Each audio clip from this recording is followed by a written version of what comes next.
Ladies and gentlemen, mumbabarire turebane ino video maze mumbwire umuntu Nyambo yavugaga muri comment twagiye. Umusore ikizere ku mukobwa, umusore w'isonga rero yarebera nko kubiki. Shana si ubwo nto tubibona iyo mubonye. Ubonye umujama aje yambaye akanuze k'agatopu. Agapira. Agakoti. Ari ukuntu yambara agakoti k'agatopu. N'ipantaro imufasha ukuntu. Kabona afite agashakoshi mu ntoki. Kabona ari yireba gutya muri telefone.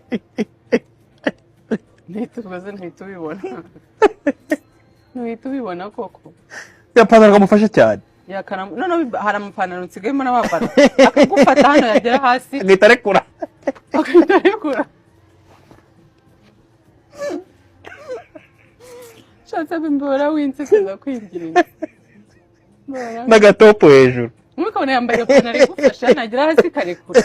Ndasanga yambaremo agasengeri imbere agatebeje yambaye agakoti k'agatopo.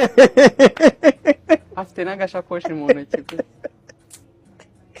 Umujyanye kuri date. Umujyanye kuri date.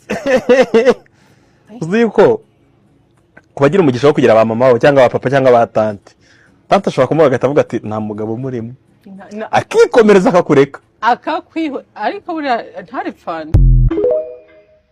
Tutabeshye ari kuvuga nde.